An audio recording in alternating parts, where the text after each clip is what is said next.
म्हणून अतिशय कमी वेळामध्ये पुढे आलेला पक्ष आहे, त्याचाही मला आनंद आणि समाधान आहे. कारण आपण पाहिलं की विधानसभेत देखील शिवसेना दुसऱ्या क्रमांकाचा पक्ष ठरला, ग्रामपंचायतीमध्ये दुसऱ्या क्रमांकाचा पक्ष ठरला आणि नगर परिषदांमध्ये देखील दुसऱ्या क्रमांकाचा पक्ष ठरला आणि आता महापालिकांमध्ये देखील दुसऱ्या क्रमांकाचा पक्ष शिवसेना ठरलेला आहे.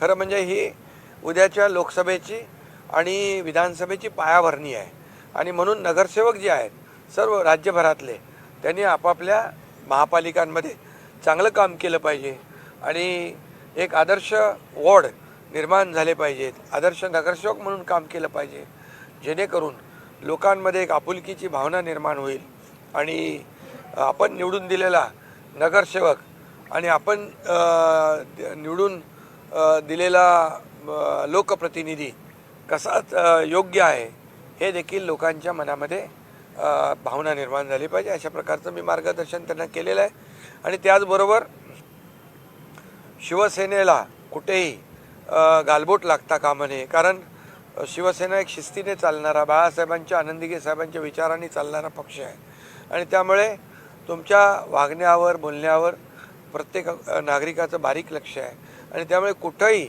नागरिकांना तुमच्या कृतीने त्रास होता कामा नये. नागरिकांच्या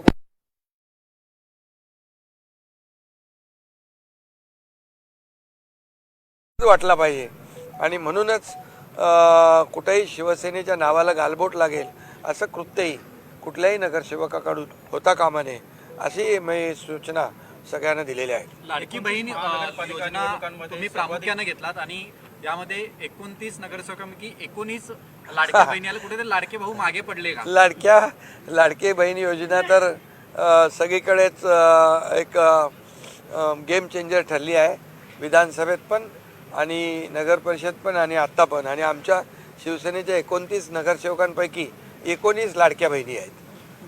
त्यामुळे लाडक्या बहिणी भाऊ सगळे मिळून काम करतील चांगलं. 29 महानगरपालिकांचा निकाल लागलेला आहे. शिवसेनेच्या आतापर्यंतच्या इतिहासातील सर्वाधिक नगरसेवक निवडून आलेले आहेत. हा खूप मोठा बदल आहे. खरं लोकांनी ॲक्सेप्ट केलेलं आहे, लोकांनी स्वीकारलेलं आहे आणि माझ्या 2.5 वर्षाच्या मुख्यमंत्रीपदाचं कारकीर्द आपण पाहिली, त्यामध्ये काम केलं.